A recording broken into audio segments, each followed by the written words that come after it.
Hi guys, it's Courtney. Welcome back to my channel. I thought that today we would kind of talk about 2019 planners and what the situation is with that. I thought that I had figured out what I wanted to do for next year, but I don't have it. I don't know what I'm doing, and the fact that I don't know what I'm doing is stressing me out. So I thought that I'd come on and we could have a little chat about what's going on. So if you have been watching my videos for a while, you may know at the beginning of the year I started with 3 planners. So I had, what did I have? I had an A5 for my business, YouTube, and blog. I had a personal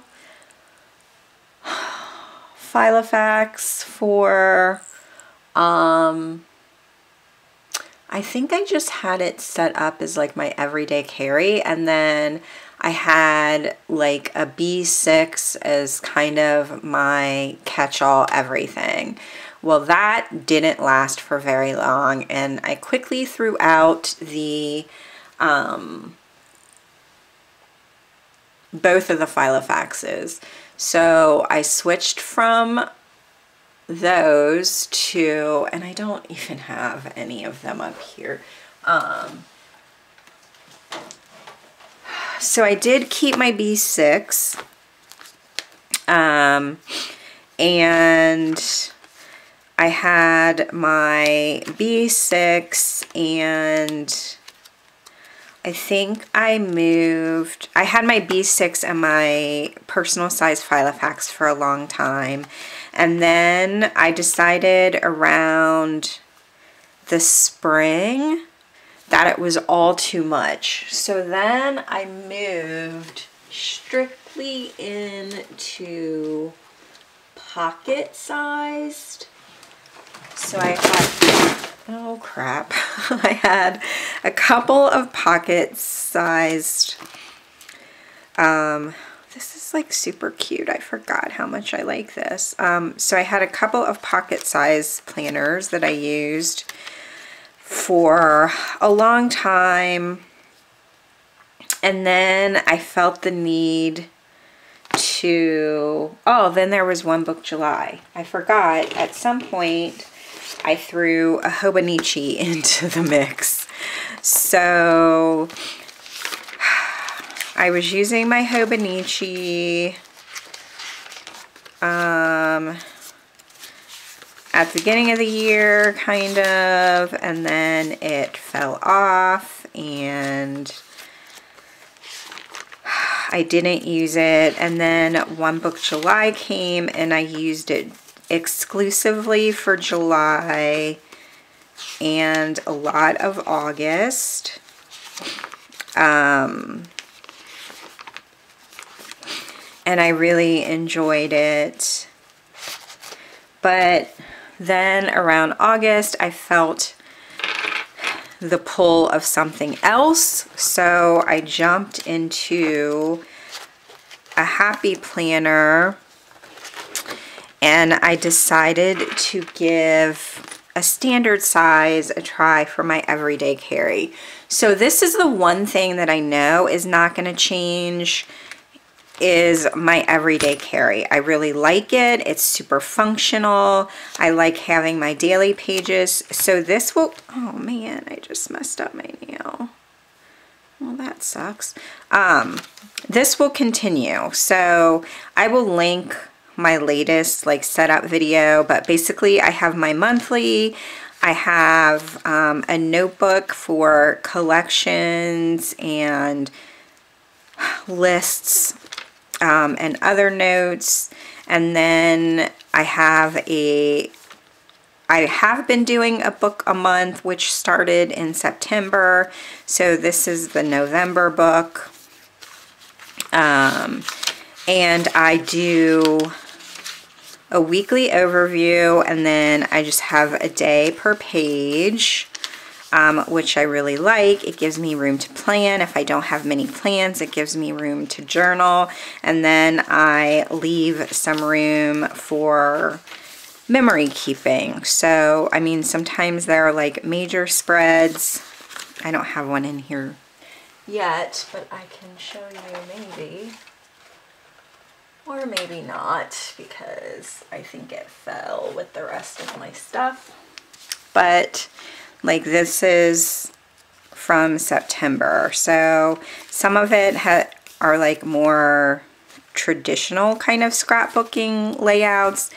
But this, I just wanted to get these pictures in here and jot something down. So that's what that is. And then I also, for this month, printed out some inserts that I already had, even though they're from last year. I just like redated them. And I've been just doing like dirty planning or messy planning, I guess they call it, in here. So if something comes up or there's like a note that I need for a specific week, I can go and leave that note or jot down whatever it is and have it in there. And then when I go to do my actual planning of the week, I will have that information. So this is not going to change. I may tweak what's in here a bit, but it will stay the same. So now here's my dilemma, and what I am trying to figure out is, and I did take some notes. So I need something that I can, oh, I think they're up here. Yeah. Let's see. That I can have, yeah, 2019 planner nonsense, because that's kind of my situation. So I need a planner that I can have all of my life in. So for next year, I think we are at a point. So I started out by making a list of all the things that I need to keep track of or plan or whatever. So I do like being able to journal. For a long time I was a journaler and then I wasn't. And I like being able to come in on these daily pages and write about the day, because ultimately I am, you know, kind of lazy. And if I have to pull a bunch of stuff out to get to it, I'm not going to do it. So for 2019, I need to recognize like who I am as a person. And that person is fairly unmotivated and a little bit of a slacker. So the easier things are for me, the better. I need to do some future planning. I need to have a list of contacts. I want to do some project planning, some goal setting. I need a place for so for next year, I definitely think that I want to like write up, and probably the first like year or two after Rowan was born, I had just started making some money blogging, and then things got very, very intense, I guess is a good word, in terms of parenting, and that just fell down my list of priorities. But now that we're starting to get more of a handle on things, I am feeling a lot healthier in terms of emotionally and physically. I feel like I can get my blog back to that point where it's making money again. But I need a place where I can plan out those things so that I can execute them. Yeah, I've also figured out that in as much as I am a free-spirited kind of person, I definitely need structure, and I'm not a type A person by any means.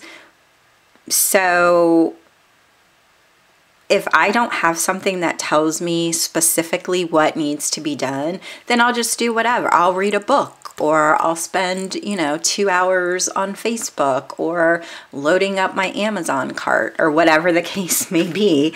And so I need to be able to have specific goals and projects in terms of my blog and YouTube, so that I can create a structure that works for me, with getting those two things to where I want them to be. I've also discovered that I prefer bound books. I like the hobonichi because it's bound, it's one book. I like these notebooks because it's bound, it's one book. It's one book a month, but it's bound. I don't love coils and I don't love rings, although I do love my personal file effects, so whatever. And I've also discovered I enjoy the horizontal layout. So I had been doing this for memory keeping. I'm so far behind, it's laughable. But I really, really enjoyed that. Like, so this is where I'm at. Like, how many memories do I need to keep, right? I like this for memory keeping because it's easy, it's dated, it's a calendar. You could technically print out pictures and slap them down. But I also like this. Like, I like having these memories in with like my plans, because I feel like this is a true snapshot of my life during this month. Like, this was my month in a book, a small book, which is kind of depressing, but you know what I mean? Like, these things happen, these plans happened, these feelings happened all in this little bit of time.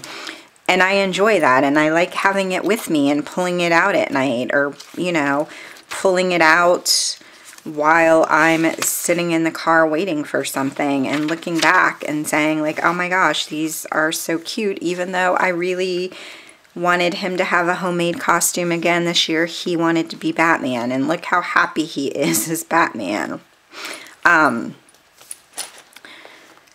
So this is one thing. Do I want to continue doing memory keeping in a book like this?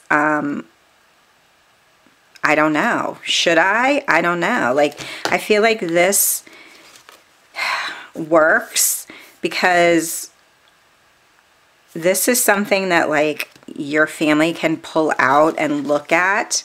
And I feel like this is a little bit more personal because it does include some journaling. So do I want to pull it out in 10 years and have my kids read everything that I was feeling? I don't know. But then when I look back at this, I really, really like it. So there's that. Then I have fallen down the rabbit hole of passion planner videos, jibuntecho videos. So obviously I love the hobonichi because I love this paper. However, if I'm doing memory keeping in this and like daily pages in this, I don't need the daily pages in here, right? That's just too much. Like, I don't do enough with my life to have all of these daily pages. So the jibuntecho is similar to this. It's another Japanese planner. It only has weekly layouts. So I've been looking at those videos, and I feel like there is enough space where I can track everything that I need to track. So I kind of was playing with it a little bit. I was watching a Jibun video from, I can't remember who it is, but I'll try to link it down below. And she had sectioned her planner off in uses. So she had a section that were specifically for appointments, specifically for tasks. I think she had like a project section, and then like her own personal, like health and wellness, I think was her other thing. So I kind of played with a blank week that I had in here. So I sectioned it off as appointments. These are specific tasks. This section is for blog and YouTube, and I can do this section as like health and wellness. Right here I have steps. I could do, you know, little notes about my days, and then there still would be room here for like other notes, or maybe like a little note, jot a note of gratitude, or whatever the case, whatever the case may be. So I played around with that in my hobo. And then the Passion Planner also has on their website, basically their planner, you can download the pages for free. So technically you could download these, print them out, and punch them into an A5 binder. Will this fit in A5?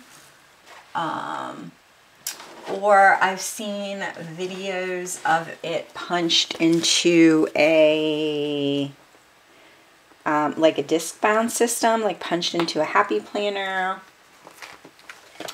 or whatever. Sorry, I have a bunch of, you guys, oh, my office is a mess right now. So I think this is A5 size.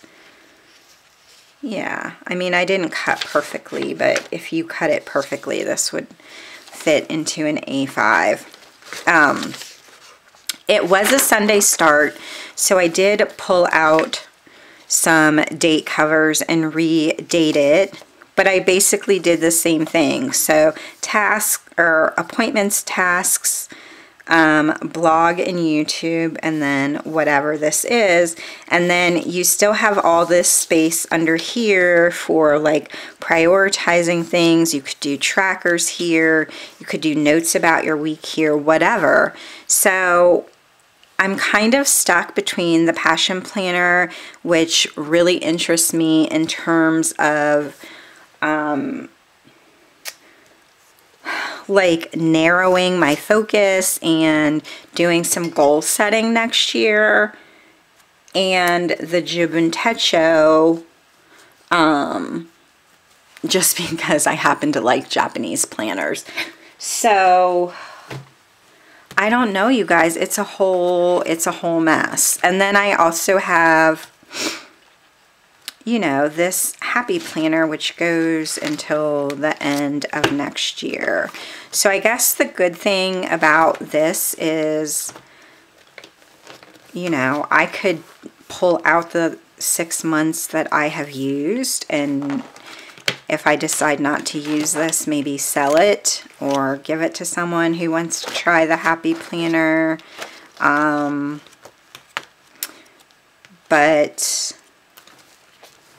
yeah, or do I continue using it because I have it and I don't have to buy anything else, and try to get more of a, you know, because while I think this is beautiful, it's not always functional. And I hate, like, I hate planning for the sake of, you know, putting up a video. Like, I want to plan and use my things. I don't want it to be just, oh, let me lay down some stickers and call it a video. Like, I want it to function for me. And so I guess I'm kind of stuck between figuring out what I need to function.